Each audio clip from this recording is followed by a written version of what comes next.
Halo guys, welcome back to my channel Rakit Film. Gimana kabar kalian hari ini? Semoga dalam keadaan baik dan sehat semua.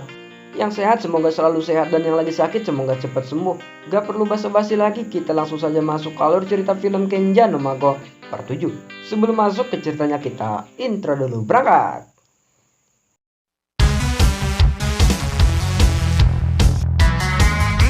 Cerita berlanjut di mana Shin dan yang lainnya mulai berlatih pengendalian sihir. Tahap awal, Clara hampir kembali kehilangan kendali atas energi yang ia keluarkan. Beruntung langsung ditenangkan oleh Marlin.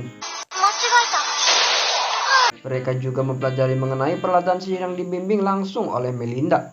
Hari di mana praktek sihir pun tiba, terlihat dengan kelompok Shin yang sudah mampu melesatkan sihir tanpa harus menggunakan rapalan. Melinda cukup kagum dengan kemajuan kelompok Shin. Ia berkata kalau mereka semua bahkan sudah mampu melampaui pasukan sihir kerajaan. Lalu Shin pun berbicara kalau mereka semua belum cukup kuat untuk mengalahkan para iblis. Marlin yang mendengarnya pun membenarkan ucapan Shin barusan. Shin lanjut berkata kalau ia juga harus menjadi lebih kuat. Setelah kata-kata Shin terlontar, Cecilin dan yang lainnya pun terkejut yang langsung melakukan social distancing, mengambil jarak dengan Shin. Mereka semua juga langsung mengeluarkan sebuah penghalang bertujuan supaya tidak terkena efek dari sihir yang akan Shin keluarkan. Tanpa basa-basi lagi, Shin langsung mengeluarkan sebuah segel dari kedua tangannya, menciptakan sebuah pusaran yang sangat mengerikan. Sihir pun dilepaskan dengan sangat dahsyat. Asap menghilang menampilkan tanah yang berada di jalur lintasan membentuk cekungan ribuan meter jauhnya. Nampaknya sihir yang Shin keluarkan kali ini berbeda dengan sihir pemusnahan yang Shin keluarkan di part awal, di mana sihir yang dikeluarkan di part awal daya rusaknya lebih luas, sedangkan kali ini daya rusaknya hanya di jalur lintas serangannya. Namun walaupun begitu, daya rusaknya sangat mengerikan karena dipusatkan pada satu titik. Semua orang yang melihatnya pun membayangkan seperti apa mengerikannya jika serangan Shin ini mengarah kepada mereka. Melinda mengakhiri latihan hari ini, yang lainnya pun memutuskan kembali. Sementara itu August menghampiri Shin. Ia meminta Shin membuka gate atau portal ke istana. Sesampainya di istana, mereka langsung disambut oleh seorang ciwi yang sedang mengomel. Ciwi tersebut bernama Ellie. Ia adalah tunangan August. Di sebelahnya bernama Maya. Ia adalah adik dari August. Keduanya memutuskan ikut perkemahan yang diadakan oleh August dan juga Shin. August yang mengetahui keinginan mereka pun langsung berubah marah. Ia berkata kalau perkemahan ini bukan main-main. August lanjut berkata kalau mereka berdua tidak akan diizinkan ikut. Nampaknya perkataan August salah. Terlihat sang raja atau malah sebaliknya, yaitu mengizinkan mereka berdua ikut dengan alasan Marlin dan Melinda juga berada di sana. Akhirnya mereka pun tiba di kota Cloud, tepatnya berada di salah satu gang di pusat kota. Shin menyuruh Eileen dan juga Maya buat keluar. Keduanya pun keluar yang langsung terkejut.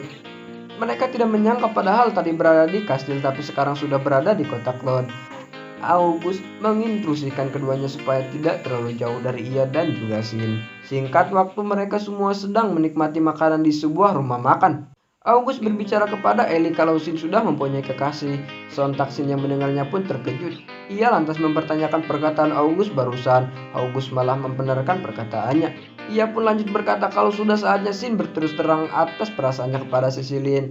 Lalu Shin pun mengatakan mengapa August bisa yakin kalau Cecilin juga menyukainya. August menjawab dilihat saja sudah jelas. Keduanya masih mengobrol tentang perasaan Shin kepada Cecilin. Singkat cerita, mereka berempat pun telah berada di villa milik keluarga Cecilin yang disambut oleh Melinda dan yang lain. 2 jam serempat pun berlalu memperlihatkan Shin yang merenungkan perkataan August tadi siang. Pada akhirnya Shin pun memutuskan mengutarakan perasaannya kepada Cecilin. Ia berjalan menghampiri Cecilin yang sedang duduk santuy. Nampaknya sebentar lagi ada yang bakalan nembak cewek, coy.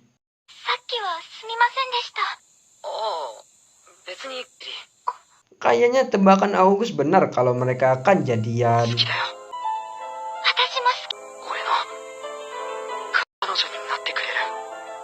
Akhirnya mereka pun menjalin sebuah hubungan.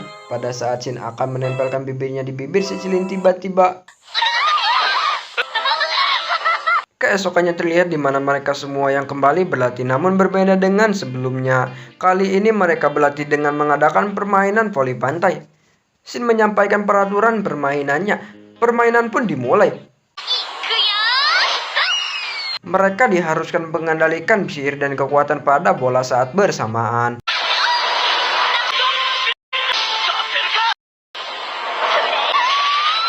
Setelah latihan tadi memperlihatkan mereka semua yang sedang mengobrol tipis-tipis, namun tiba-tiba Shin mengisyaratkan buat diam seketika itu. Cerita harus bersambung sampai di sini. Mimin undur diri. Sekian dan terima kasih.